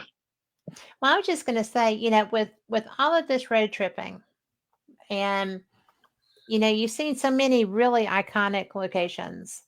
Hmm. What's left that you want to go and look at? What's your Um, okay? Let me start here. What is your number one place you haven't been that you're just you're going to? well, everybody talks about Missouri and Iowa, and we have not done those areas at all. Well, take it back. We went to Missouri while we were in Alton. We went to The Lemp Mansion. the Lemp Mansion to have Mhm. a Sunday brunch in the Lemp Mansion, and then we took off and went into St. Louis, and we went by the Exorcist house in St. Louis. And Was that when it was still there? it's still there It's now. still there today, but to this day, it's still a residential house. So you cannot I just thought simply they pulled walk it down. Yeah, somebody actually lives there. So the only visit you can get was obviously just visiting the outside of the house, Oh, and that was it. it's a dead end road there, so it's sort of like the Hinsdale house. You go down a dead end street, and then you turn around and kind of come back. And it's like when we were chasing the melon heads in Oh, Ohio. We went down and hit a dead end street. yeah. The difference was they fenced it off. I thought originally it was to keep a lot of the paranormal investigators and thrill seekers out, only for me to later find out that that bridge that was in Kirtland had washed away. So that's why they fenced it up. We didn't know, of course, we didn't know at the time, but we couldn't pursue our investigation of these creatures. Yeah, and all those those wood people, or the Oh, woodmen. they I they was were feeling standing one of outside those. their houses, and you were getting nervous because you Yeah, thought I they were going to was come out and because shoot. I was like, these were your typical backwoodsmen who lived out in the woods. So something tells me, obviously, you make one wrong turn, if you stick around too long, those guys most likely were going to meet you out there with a shotgun. So I was starting to get more nervous about that Then than the chasing the melon. melon heads. Yeah, I I was. would, So I would be a little more embarrassed saying that we're trying to find the melon heads. I was They would thinking probably even tell when we were me, he had to tell, park, and I'm like sitting in the car still, and I'm trying to tell. I did a live video. I was telling people because not everyone's heard of these creatures, but even then, I was expecting at any freaking minute I was going to hear that. I thought there was going to be. I thought I was going to hear the shot, the sound of a gun clanking. yeah. oh Well, tell me about melon heads. So the melonheads, they're a type of cryptids. A cryptid or a group of cryptids, I would say. They're not as like well known in this case, like you'd see like with Bigfoot or the Mothman, but they have kind of got a legacy. They are described as these small humanoid beings with these unusually large heads that occasionally emerge from their hiding places to attack people. Now, the name and the description may sound funny, but the actual reports and encounters are quite yeah, terrifying, honestly. terrifying. And Yeah, What do they do when they attack? I don't know exactly. I know they do set up traps and stuff like out in the woods. Like anyone that ventures into their territory, they're known to be cannibalistic. And yeah. I was going to say they're cannibals. yeah, they're basically again kind of like they're like backwoods cannibals. I think they might have even been served as the inspiration for Wes Craven's horror film "The Hills Have Eyes" from the Okay, 70s. Probably. that's where I heard. Okay, because I knew I Yeah, had heard of melon heads, but I was having so much trouble placing that. yeah, Yeah, it's pretty much like what you see in the movie. The only difference compared to "The Hills Have Eyes" and the real life Melonheads is that in the Hills Have Eyes, it takes place out in a desert region. In the Melonheads case, they live out in the forest and mountainous, like secluded areas. And people often want there are so many different versions of like what the Melonheads are, but there's often two stories that usually follow with it, and it features that these creatures were originally children, and that they were under the watch of a mysterious doctor by the name of Dr. Crow, which Mhm. yeah, some cases, aka Dr. Melonhead. And the first story goes was that he was like working for the governments and was either experimenting with radiation and either lived during the late 1800s, early 1900s, or working during the Civil War, World War One or two, or during the Great Depression. Depends which version you hear. And his his family, his children were exposed to a lot of radiation, and his wife became very ill. The government, as a result of this cover up, gave him this nice piece of land out in Chardon, and was like, hey, just keep quiet about this. yeah. Now the second story, obviously, it's a little bit more sinister, but it's the most notorious version where you have Dr. Crow once again, but this time he was working at an orphanage or a hospital, and he was experimenting on children, some of which were already suffering from deformations and the so-called, as we now know today, hydrocephalus, which Mhm. water in the brain. And the sad part was, if this really did happen, we're talking again like the early, or basically the Great Depression in the 1930s, Right. unlike today, where we have orphanages or group homes or foster cares for kids, where CPS always checks in to make sure that they're in good condition, they're in a safe environment. Well, they didn't have that, of course, back then. So unfortunately, nobody knew what was going on behind those walls. And these were just vicious experiments. These were literally atrocities. And Yes. he ended up creating just basically like, some of these kids died, but he also ended up creating like a bunch or a tribe, if you will, of these kids that became like, not only did he inject more fluid into their heads, which made their heads even larger to even more unrecognizable features where they weren't even looking human anymore. They Yeah. became feral, cannibalistic, razor sharp teeth. And the story goes that after all this horrific abuse, the children eventually fight back. They finally had enough and Right. apparently set the entire orphanage on fire. Not really sure if we know if the doctor actually died or somehow managed to escape. I would But imagine they took care of him. yeah, well, Yeah. there's some stories, not sound graphic, where they did actually kill him, where they cut him up into pieces, as revenge for all the abuse that they took, and as well as their friends and siblings that were killed by him. But either way, after the orphanage burned down, they took refuge into the nearby woods, and apparently that's where they've been ever since. Well, people are thinking, well, if these were children, that happened over 90 years ago, like, wouldn't you think they're elderly? The way I see it most likely is probably the original Melonheads, I think, have since probably died, but these are probably new They were generations. procreating. Yeah. Yeah, exactly. Yeah, it's either nowadays it's basically through cannibalism and inbreeding. So there's these new generations, and they say that they look even worse than the previous generation. And the descriptions about them go, for those who've encountered them, is that they're usually described as 3 to 4 feet tall, pale, large-headed, hairless individuals with veins popping out of the heads. They're said to make they're said to make animalistic type sounds in order to communicate with each other. Razor sharp teeth, glowing or dark red eyes. They usually come out at night. Sounds like my baby pictures. Yeah, so like, but yeah, I mean, it's like, You're a mess. But yeah, so like that's basically what, biped, 2 legs. They either have like dirty clothes or ripped up or torn clothing, usually stained with blood or other substances. But a lot of people, if you really want to compare them, they probably look more like how aliens probably look, based on their descriptions.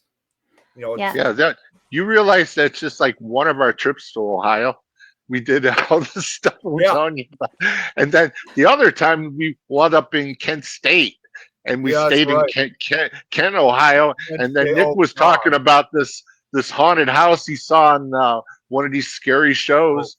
And it was one of the shows he said he can't even watch to this day. But then we went by the house where it all supposedly happened. Yeah, I never thought we'd actually come to the real house. That was, if you've seen that show, Paranormal Witness. Yes, I have. Okay, so then let me ask you a question. Do you remember the episode that was called Nightmare on Chestnut Street? It was with those 3 college students that stayed at a house. They were being terrorized by this demonic woman that was there. Yeah. We found the real house, and never in my life.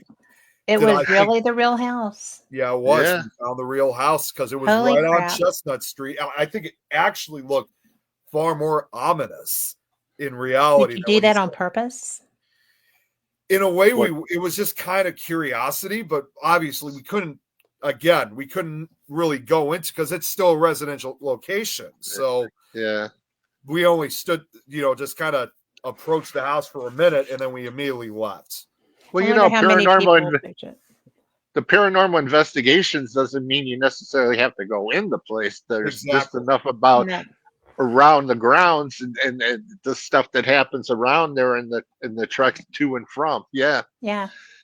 It's like like with Kent State, you go in the parking lot where all those shootings took place, and you could see the monuments all coned off in the actual parking lot where all the killings took place at Kent State. Yeah, 1970, and we did investigation there as well.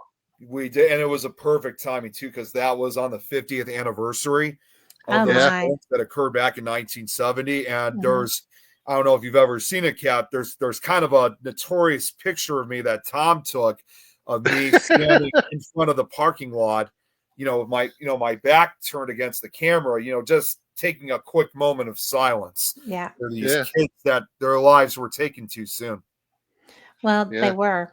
I mean, anytime that you have a situation like that, there's always going to be, people want to say, oh, well, they're resting in peace. And I'm like, well, but they were murdered. They were only 19, 20 years old too. Yes. So like how young they were. Yes. And, and it was such a sudden loss of life. Yeah. Yeah. And that's not supposed to happen because, that's just not supposed to happen. I would think that there would be a lot of energy around that environment. There was. In fact, I actually did have some investigators who reacted to the pictures, and they said they even kind of got the readings off the photograph, and they said that they were Yeah. apparently around me. So now I could basically say that Uh-huh. whether or not I had the intention, I made definitely contact with those kids. And of course, not surprising, while we were walking around, I had my music playing. Not surprising, I was playing that song "For Dead in Ohio" by Yeah. Crosby, Stills, and Nash. That's the first thing you think of immediately is that song. Yeah. Yeah. I bet you would get reaction to that. I think in some way we definitely did, and it was definitely something I was not expecting. Honestly, I thought we were just going to be there for a few minutes, but they even have booklets of like the tour, like kind of like a tour of like where this all Yeah. occurred back in May of 70. And at one point too, I was looking something up about about the massacre, and not surprisingly, because this was a very famous photo, there's that famous picture of where one of the kids was shot down, and then there's someone like kneeling over practically. And that Yeah. was the first picture, which I don't know if you guys know. That girl, I didn't even realize how old she was only 14 years old at the time when that picture was taken. And she was not even from the school. She came from another state to come out to the protests because, this was all involving Vietnam and whatnot at the time. And she's still alive today. Wow. She's like in her I think she's like in her late 60s, early 70s now, I think, and she still comes out whenever they have a commemoration for the Kent State Massacre. Was the Yeah. victim that she was over, was that somebody related to her? I don't know if it was Because someone she that was was so related. young. I don't know if it was someone that was related to her, but it was just an unnecessary killing that occurred when the Ohio Yeah. National Guard just came down. Because you have to remember, even though this was at Kent State University, the fact that she was only 14 also tells me too, this was not only just involving college kids, there were high school kids that were at this thing too. So it Well, attracted the everybody's attention. in that instance, though, that would have been a logical supposition. I mean, not to open fire on anybody, but the supposition would have been that they were all students. They were all students, and I they were mean, also but they would not have expected there to be children involved in that group of students because A, why would you involve somebody younger than you and have them come into that environment? But B, the people that were shot didn't expect that to happen either. But that's Yeah. what people don't understand is that when you start having civil unrest, if it starts getting out of hand, it has to be stopped, but it shouldn't ever be stopped like that was.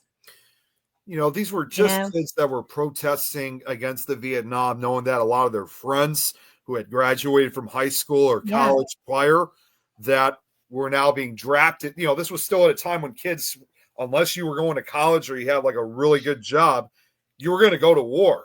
And the only, Well, yeah, I mean, because my godfather was shot.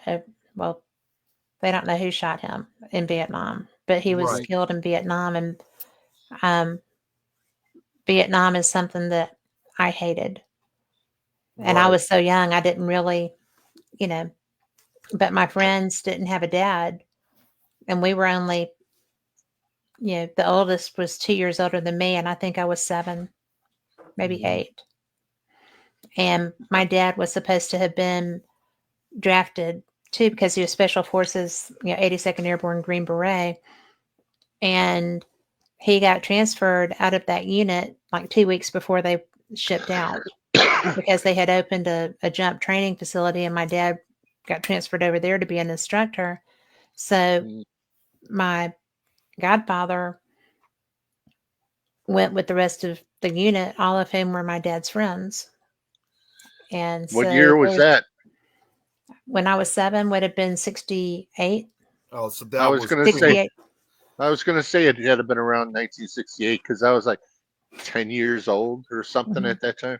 Well, Yeah. not to mention that was when they really started drafting a lot of these kids out Yeah. to Vietnam, and I also have a few relatives of my own who also served in Vietnam in the late Mhm. '60s, early '70s. Even though they seem like today, I mean, yes, they're older, and yeah, they may look like just like any other normal average citizen, but you just know deep down inside they were never the same after they came home. So I know exactly how you feel because, like I None said, I of got them a were the couple same when they came of home because the Vietnamese were relentless and ruthless and did not follow rules of war. Right. Especially Because, that back then, it was the first time a war was ever shown on live television. That's yes. correct. Yeah, so it was. So when you look at something like what happened in this case of the Kent State massacre, which was Mhm. not, it was just such unnecessary because this was a peaceful protest to begin with. Well, to Everybody, begin with, it was yeah, a I mean, peaceful protest to begin with, and then it got yeah, out of hand. it got out of hand, but Yeah. in the end, everybody just wanted this war to be over, and everybody just wanted to have, they just wanted to have their families, their friends, their brothers, fathers, etc., just to come home. Yeah. That's all Yeah. they basically asked for in the end. So it And was, that was a war with no reason, really. yeah, it No, really You know, was. I that's felt why in like, ni- that's why in 1969 everybody wanted to go to Woodstock to have fun. mhm. Yeah, Yeah. which yeah, it's a music festival. That would too was to kind of protest, kind of like a protest when you really think about it. It No, was that all was about an acid trip for everybody there. yeah, That was not a Yeah, protest. That was in that no was way a protest. those were all So, the draft dodgers that wanted to go away to have fun. yep. yeah. Yeah, But because yeah. I I, actually interviewed a woman who was there, Mm. and it was a lot of it was interesting to have that conversation. Oh, She I'm was sure. so cool. But I but can't even imagine. it was just one big happy acid trip with good music. watch the movie, Nick. The movie's like 4 hours long, I and then know it's like a documentary film. It's like it's super a long. I didn't documentary. want to get through it. It's the music and the documentary all put into one. Yeah, Yeah, it is. And when I was talking to her about it, she was just like, "It was great." And I'm You like, "I know, bet it was. I wish I could have been huh. there." You Oh, know, I've actually seen. I trotting in the mud, and then people running around naked. all kinds of stuff in the Yeah, mud. yeah. Everybody I was in actually the had mud. seen. I'm just gonna throw this out because this is kind of funny, and this was almost 10 years ago. Is almost 10 years ago. My dad and my siblings, we ended up seeing a concert of I can't remember his name. He's the lead singer of Claret's Creedwater Revival. John Oh, Haggerty. yeah, yeah, yeah, John that's what we said. Haggerty. Yeah, we saw him. And Yeah. even I gotta admit, even for his age, I mean, I know it's been almost 10 years at the time we saw him, even at his age, he was still really good at performing. I mean, he was just like it was almost Well, like he was still living like look he at was the in his 20s. Stones. The That Stones. only gets The, better with the time.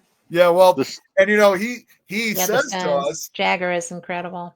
yeah, I've yeah. seen him too.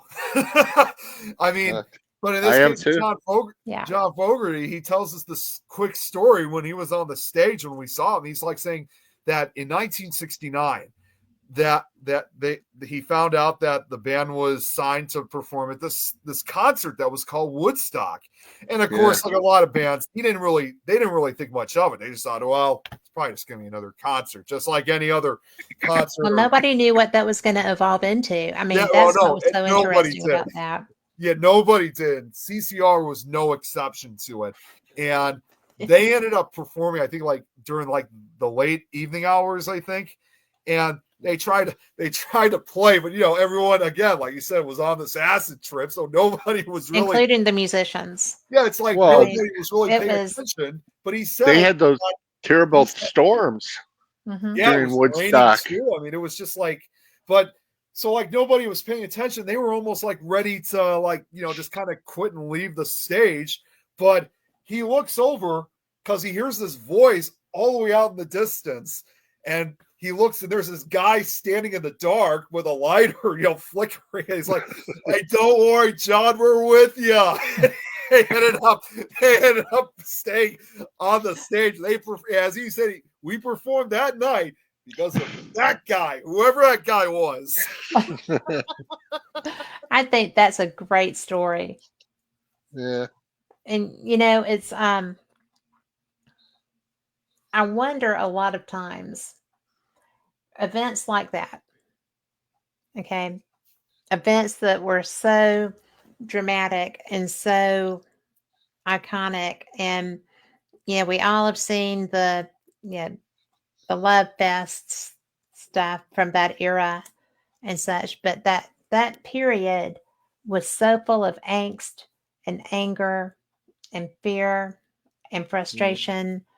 And then when you've got Woodstock and everybody's wasted and tripping, and you know Peace, love, and rock and somebody roll. tripping is totally different from somebody stoned. Yeah. And so that energy is weird. And then you've got the chemicals that are making it weirder, because that's all acid is the brain getting a free ride there.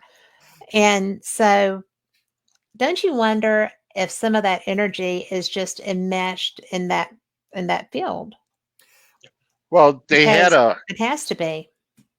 they were selling tickets to the event though, and they knew how many people that they wanted to attend that event.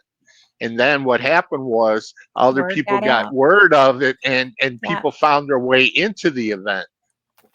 That's where the chaos all took Originally, place. like 100,000 people, originally, but that tripled the number immediately.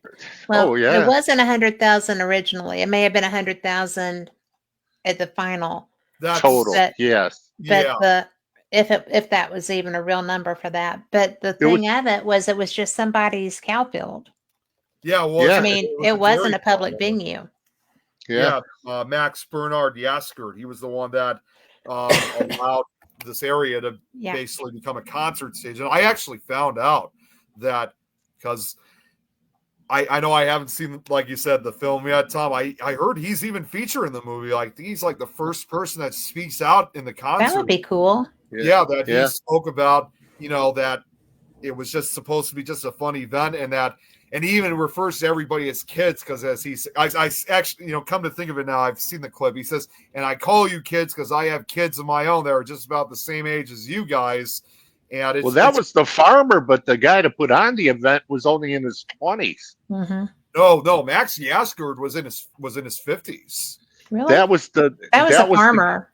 That was the farmer. Yeah, the guy that event on and fought to get the land and everything. He was only in his 20s. Yeah, the coordinators were all they were pretty much about the same age. Yeah. They were all like in their 20s, maybe. Yeah, because they were the ones that were just trying to get a summer of love versus to escape the war. Yeah. Yeah. And some of those coordinators are still alive today. So they still tell the attendees are. Yeah, and unfortunately, Max Yasker passed away a few years after Woodstock in 1973. And according to what I read was that he did not get the best reception after the event was over because there was so much damage to the property and the surrounding areas that he was not this well-liked guy in town. He was even not allowed to even shop in the local grocery store anymore. But interestingly, he never regretted his decision. He stuck with it.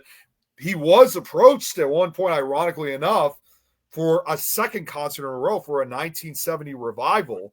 But considering how big this was already, he's like, nope, not after. I'm glad I did it for the first time, but I'm not doing it again. Yeah. Especially with what I'm dealing with now. I'm going to go back to what I was meant to do, which was just being a simple dairy farmer. So the problem was Chitty Chitty Bang Bang wasn't entertainment enough to keep people home. Oh, you were funny. Because that came out in 1968. So yeah, poor Chitty Chitty Bang Bang was supposed to be the thing to keep you away from thinking about the war and everything else. And people just didn't have it. They wanted to go have their own fun. Yep. Wouldn't you just love to go out and investigate there, though? I really think about that a lot. Just imagine the amount of energy. Oh my God, the energy! Imagine the music that you could capture as an EVP. Oh yes, I that would, mean, or that use would the music, be or use the music use itself, the like as music a and get trigger the on something. party. You could get the Oh, party sounds. oh, Janis Joplin screeching over the EVP. Yeah. I'd be all right Yeah. with that. You imagine like you investigate what an area like that dairy area of Woodstock, and then all of a sudden you start smelling something. What the hell is that smell? And then all of a sudden it's And like, thank you for sharing. like, I mean, yeah, it's like all of a sudden thinking, the hell's going on with me now? but I was so focused earlier. But Can Well, you imagine? I had Can you never had a imagine if, problem with that in the early '70s. Going to a movie downtown Chicago, smelling that. yeah, Can you and it's imagine if so you got? distinctive.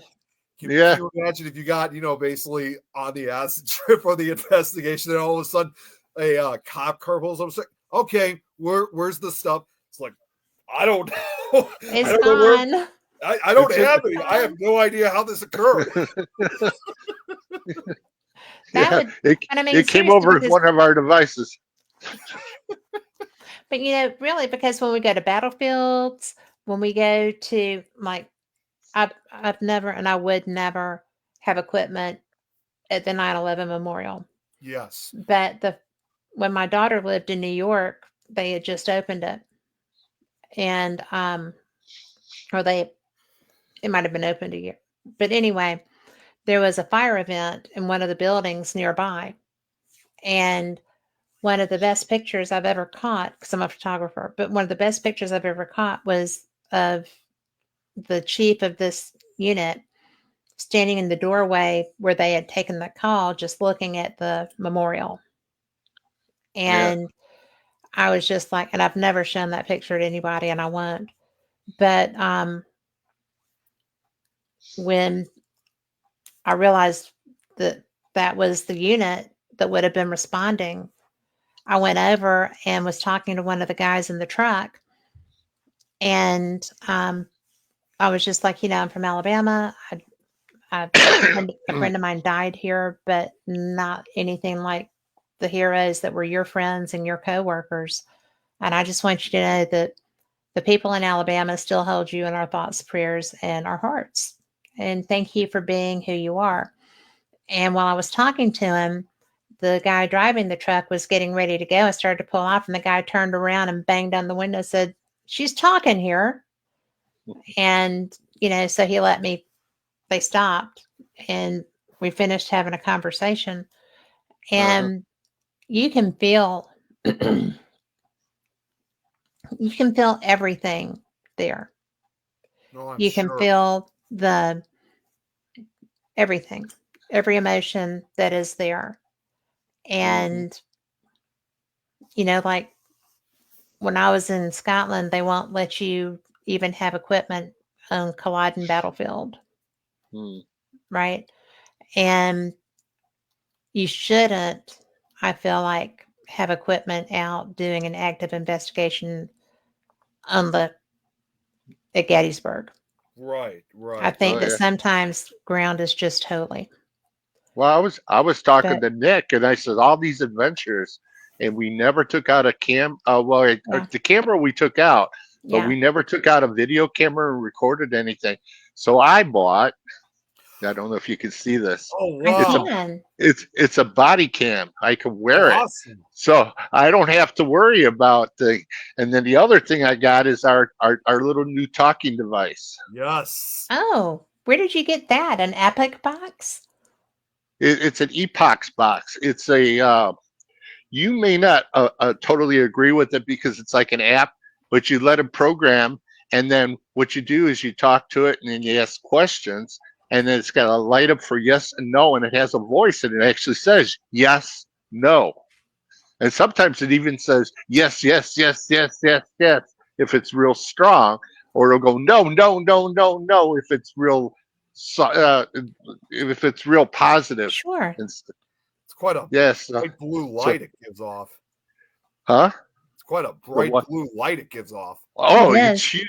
If it when it starts doing the yes and no's, I had it here and I was just like playing with the yes and no's, and there's some long pauses and stuff, and then once it starts, my God, it's like a regular conversation. Yes, And I said, do you mind if I ask you more questions? It goes, no, no, no, no.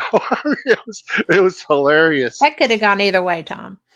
Yeah, yeah. But I told Nick, I haven't seen Nick since before Christmas. So, Yeah, it's been you know, quite a while.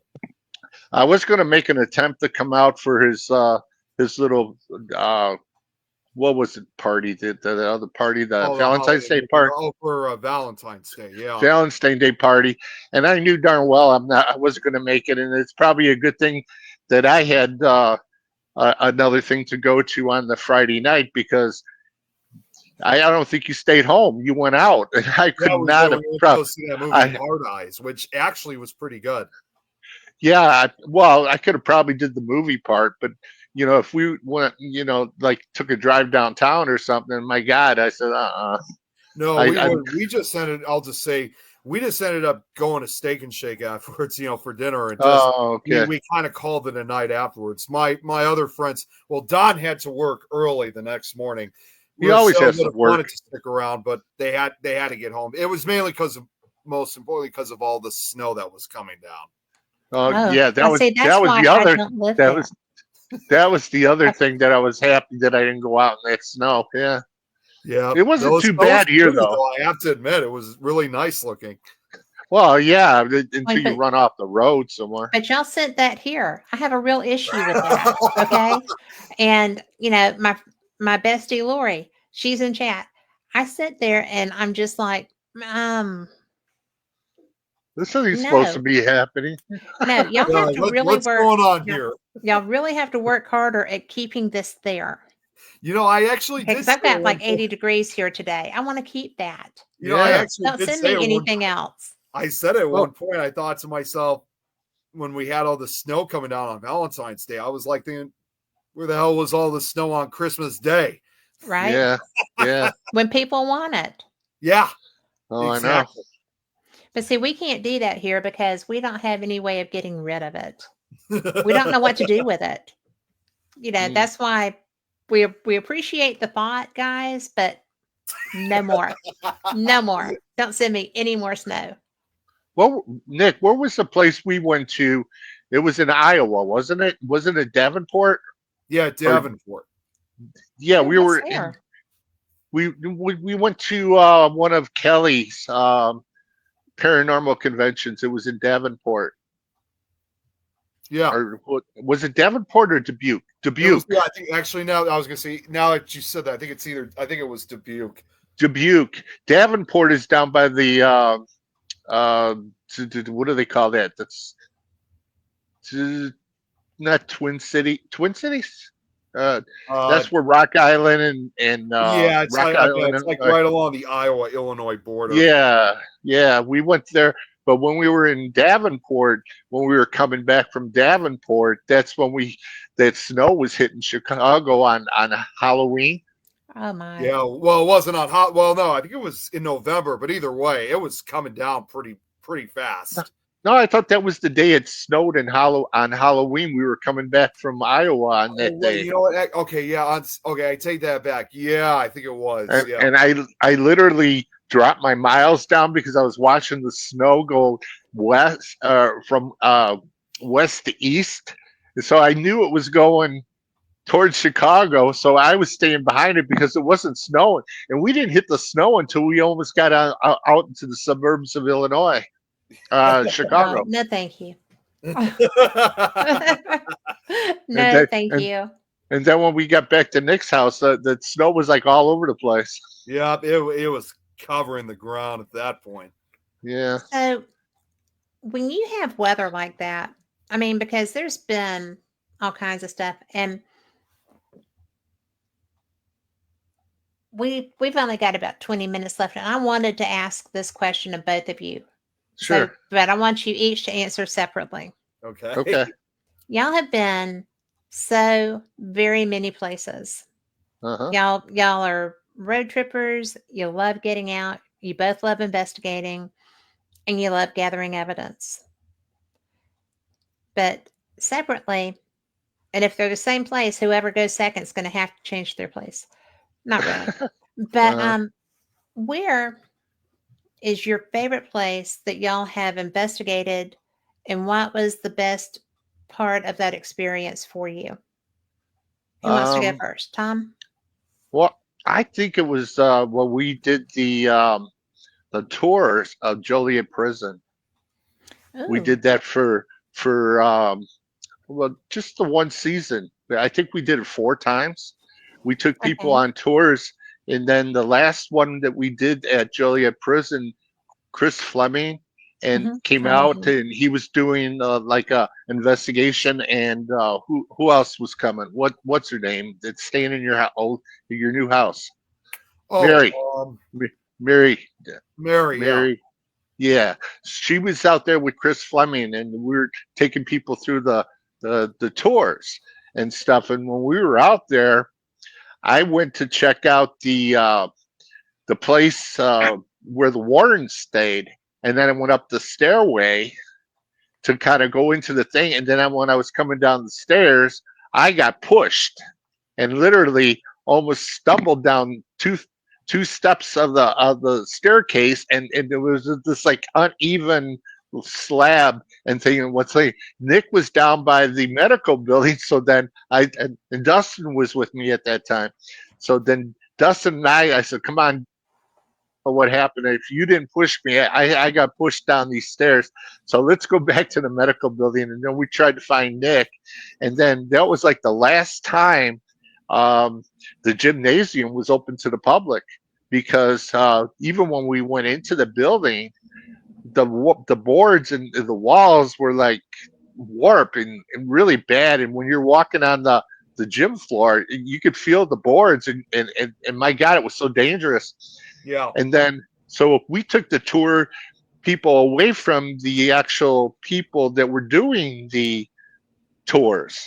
Mhm. If that doesn't sound kind of crazy, but we took the people into these places and we were doing the tours, and the tour guides from The Joliet uh, Historical the Society. historical society wouldn't come into these buildings with us. They wouldn't. And Why? Were they afraid? No, I think they were embarrassed that we knew more, Oh, and the people were more interested in walking around with us than they were. And then when I asked her a question, in case someone asked me the question, says, "Well, I'll tell you, and then you could tell them." I said, "What's the point of you being here for a tour and you're not telling these people about?" So I thought, well, this is interesting. And then after that, they wouldn't have us back again. yeah, it seemed like we had so much more knowledge about this Yeah, person than they did that it interesting. became basically like jealousy to them right. that we knew, especially as you guys know all too well, my knowledge of history and stuff. I mean, they saw that I pretty much had done my homework and Mm. it obviously upset and offended them. And yeah, right after that, they never did let us back in there again. I mean, we've still to this day been trying to get back into the prison, but It's not yeah, open anymore. yeah. Well, I mean, they still The do the tours, but they don't really do as much of the paranormal stuff like they used to. They pretty much had the thrown us out. no the building collapsed. That's what Oh, happened. Was the really? building I didn't know. collapsed. Okay, I didn't know anything about that. the Honestly. the main building collapsed from the third floor all the way down to the ground floor. Oh Oh my my. A- god, I and had so no they idea. and so that was their shortcut to come in for the tours. So now you had to walk all the way around the street into the main gate, and then they started doing tours, but it was like self-guided tours. You guided yourself to walk around, and then there's little plaques that tell you what this and that was, but it was never the same after that. It's like people had said that they even wrote it in a review. This is the tour guides were awesome on our tour, and they wrote that right on the historical site page. They said the tour guides were awesome. Tom and Nick were fantastic. And so after that, then we didn't get invited back. Well, then That's there was hilarious. well, that last one with Chris Fleming. Chris Fleming took a group out, and they were supposed to alternate. We had 3 groups, and they were supposed to alternate, and no one alternated. We all stayed with the same group, and they were a little disappointed because the people that paid all the money for the tour didn't get to go with Chris and that, and then the organizers didn't make sure it happened. Right. So that they wrote some pretty nasty stuff, but they said we were fantastic. Yeah, we did. We did our Yeah. job perfectly well. And what I was even more surprised of when we had these tours, and it's evidence. I shot live videos of the investigations that we took. This was even a location that even attracted a lot of like high school students. We had like kids like around 16, 17, 18 years old that were out to the thing. And a lot of them often bonded with me because I was being the youngest person, even though I was like 25 years old at that point. But their parents wanted to know a lot more. They heard me talking about this. There was not a time where sometimes I had to repeat some of this information over and over again because some people never got the information about this. That's the other thing too. I think what made us even better than the Historical Society was when you go on these tours, they often usually will just tell the story once because they're on a tight schedule. And if you missed out on it, well, that's your loss. Yeah. For me, though, being so big into history and someone who loves to socialize all the time, I was willing to tell that story as many times as I could. So that way those people could never miss that chance. They didn't miss a chance of, hearing something important. So we definitely did our job way better than the Historical Society. Well, see, that was on the men's side of the prison. Yes. They had the women's side. It was across the street. That place was never open to the public. The men's side was the one that everybody did the tour because that's where they filmed the Blues Brothers. And then the gate you go in was the actual gate of the Blues Brothers. And then when they started doing the self-guided tours, I think whether they're still doing those or not, I am not 100% sure if they're even doing the tours of the male, you know what I mean? The male side, yeah. And then they opened up a haunted house on the female side of the prison, and so I don't know if they're going to start opening the female side of the prison up, but we don't know. We haven't been up there since that time. Yeah. And then Chris Fleming, something went on with Chris Fleming after that because he just got back from Vegas and he was doing the opening of the Haunted Museum with Zach Baggins. And then things didn't go too good with that live show. So it was the following week we did the last tour of the Joliet prison, and Ursula Bielski, she was the one that was coordinating the events, the ghost hunts. And so now you can't park on that side, I think, or it's very limited. The police will chase you out. Then they have a parking area in the back over by the railroad crossing, but then I don't even think they allow you to go back there because it's kind of dangerous. So the only place you could park is if there's a security guard in the parking lot, and then you'd have to walk all the way up the street to the gates where, if you saw the Blues Brothers where the gates open like that, that's where you enter into the men's side of the prison. And then before that, they had the big fire in the prison, and when you walk in, the whole right-hand side of the prison was all charred from the fires. Okay. So the roof collapsed too. Those buildings were gone. Yeah. And so the only place to go is to the left. And then into the left, you would go into the cafeteria area. And then beyond the cafeteria, kind of run together with the gymnasium, which now is closed. So then it didn't allow any people to go into the cafeteria anymore because of the fact that it leads into the other thing. And Nick and I have our favorite spot in there. We found it. We had to cut through the cafeteria seating area. And when we walked into the doorway, and there was a staircase, a real steep, long staircase that goes all the way straight up. Oh, cool. And it was like a utility room on the top of it. And Nick had boiler room, yeah, Nick had some really interesting experiences up that stairwell. I don't know what it was. When we got up to that boiler room, there was something definitely very negative.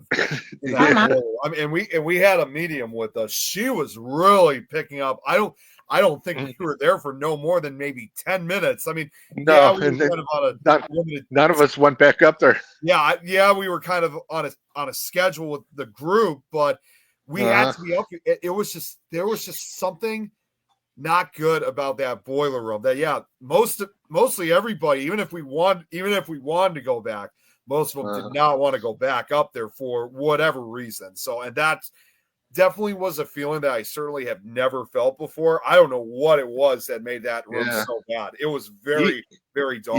Even over the medical building, that was like the they had the isolation. There was nothing wrong with the isolation ward. You stay on the first floor, maybe go to the second floor, but you can't go to the third floor because the ceilings were collapsing on it.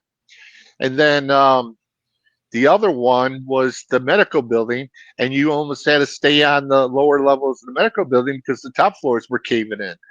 So whether or not the historical society was taking this money and actually putting it for improvements or building up the place or not, it didn't show. I mean, they cleaned up the guardhouse so they could put a little store in there. They could sell tickets and merchandise, but they didn't do anything to the prison. And then eventually, what was it, 2 years ago, the collapse of the building, and then I lost track after that. Even though we wanted to go back to investigate, I mean, when we were doing the tours that we were doing, which couldn't have also been a perfect more time because it was close to Halloween. And yes, there were a few nights where it was freezing, but what? Yeah, I mean, but you know what? We'd rather take the cold than the heat. But either way, well, I mean, at least I would. Not here. But anyways, well, those cells were rock.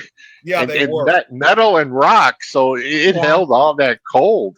Yeah, they really did. I mean, you got full concrete practically in that like any prison facility.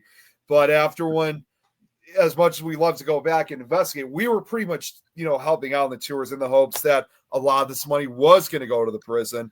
But after the historical society threw us out, despite our best efforts of trying to resume that kind of stuff, I knew that just within a period of a few days that in spite of our best efforts that there probably wasn't going to be very much that we could do. We could still try to, put the word out, trying to, say, well, let's start doing this so we could make this, we could make a lot of this money go for the prison and then hopefully have it rebuilt. But unfortunately, our messages were ignored. Right. Oh, and I gave Nick an opportunity to do something he never thought he would ever do in his entire life. Yes. It was to actually crank the gates himself and open up the big gates. Yep. Get out of town. And That's so cool. He offered it to me, and I started it, and I said, Nick, come over here. I said, you got to do this. And he, what? I said, you're going to crank the gates open. And so That's Nick so had cool. this big smile on his face. I don't think it would ever come off. Did you ever take a picture of it? I don't remember if you took a picture. No, us and cameras, we're there for the moment, but we don't document anything much. So I've been trying to do little mini movies. I've been trying to do little mini movies, and then I get Nick involved for a little bit, and he's doing a little like the man on the street type of thing. But we never put anything together. We got absolutely nothing to post or show anybody, except where Nick's got that one video that he's got to get turned over to that one show that Paranormal caught on camera. My first piece of evidence I ever captured. Oh, cool. But now it's like almost 3 years old now. Yeah, they won't care. They run them forever. They run them forever and ever and ever. But I mean, he hasn't turned it in yet. It's been 3 years, and he showed everybody these clips and stuff, but he never turned them into to Brian, and so we can put it on the show. I know. I've again, with so much projects I've been working, it's been difficult to keep up with everything. And also, it should be noted too, I mean, with all these podcasts I do on this network, yes, it definitely runs your schedule, and it definitely can cause a lot of interferences. So, not necessarily, I have not forgotten about it. I just haven't had the opportunity. I'm going to tell you because I want to see it. So you need to get it out there. Yes, I know. And this is pot kettle black, okay? Because I don't do it either. Yeah. No, it's actually interesting, and I did have this idea, about sending this piece of footage. I thought about sending it out to 2 TV shows, as a matter of fact, Paranormal Caught on Camera, and also basically its British counterpart, Unexplained Caught on Camera, because The reason for that, it's a very good reason, is that when you watch Paranormal Con on camera, I mean, don't get me wrong, since we now know a couple of these guys and we become good friends with them, it's a great show. But one thing that a lot of people usually complain about with the show is that there's no, because some videos that have been featured have later been debunked, like when they've been explained. And in the show, you notice there's no skeptics. There's no one saying, well, it might actually be this or something. You know, you don't have, there's no antagonists, if you will. Right. In the other case, however, with Unexplained Con on camera, not only is that from the UK in this case, they do have those skeptics out there. You have, We'll get it out to them. Yeah, so I wanted to send it out to both to get everybody's opinions on both. Yeah. So I'm trying to remember. All right. Karen O'Keefe is on Unexplained Con on camera, which, you know, he's a huge parapsychologist. I would definitely love to see what he would have to say about this video, because to this day, nobody has been able to come up with an explanation of what I captured. Yep. No, it was interesting. Interesting. I got theories, but I can't prove them. Yeah, I mean, I've approached some of the biggest skeptics out there, and they've even said to me, this was one of the few pieces of evidence in which they were absolutely sure of saying, even though kind of like what Tom said, they were just basically absolutely sure of saying, I have no idea what this is. Well, you never saw a guy's head disappear before, and that's a hint. Exactly. Interesting. A head disappear on a live guy doing an investigation. Caught on video. And when haven't seen that. Well, and when you get different pieces of evidence, I mean, it's often common when you think of, like, when you get something on camera, it's usually after the footage has been captured and you review it. Mm-hmm. What we captured while I was filming it. So I didn't actually see it with my own eyes, but I could see it through the little monitor, so I could see the activity in progress, which that's, I definitely believe capturing that in progress, I think is even far more rarer. I think so too. Than reviewing it. All right, Nick, you better tell your story. We're almost out of time. We are. You got 4 minutes, dude. Well, I don't really have much of a story to tell in this case, but I think one of my favorite locations, it's also as much as I love Joliet, this one's also here in Illinois too. And I'm not just talking about one location. I'm basically talking in an entire town. And that undoubtedly would have to be Alton, Illinois, because it's often regarded as one of the most haunted small towns in America. About every corner of that town is haunted. And to this day, while we have investigated some of these locations, we haven't even gotten to all the locations. I mean, we've gotten to a few, but not to all of them yet. And I think what makes this town, so fascinating, like what draws us there. I mean, yes, Mike Ricksecker was hosting the Haunted Road Media Paracon down there for at least 2 years or so before COVID hits. But, at that time too.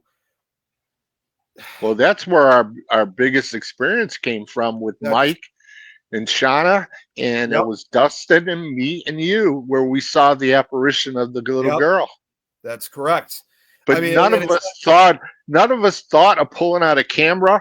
None of us thought about taking a movie of it. We all in the froze. heat of the moment, that goes out the wayside because you're just living it. You were just we're living it. The only thing we got of it is an audio version of it that Dustin had a recorder in his pocket still going at the time that we were trying to make communication with the little girl.